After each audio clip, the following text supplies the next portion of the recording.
তো যখন ডিম সিদ্ধ করে সেটার ঝোল খেতে খেতে বোর হয়ে যায়, তখন আমি মাঝে মাঝে এই ভাজা ডিমের ঝোল বানিয়ে ফেলি।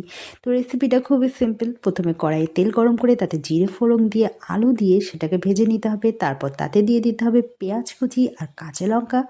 সেই তিনটেকে একসাথে লাল লাল করে ভেজে নিয়ে তাতে দিয়ে দিতে হবে আদা, রসুন, জিরে, লাল লঙ্কার গুঁড়ো, হলুদ ও একটু লবণ।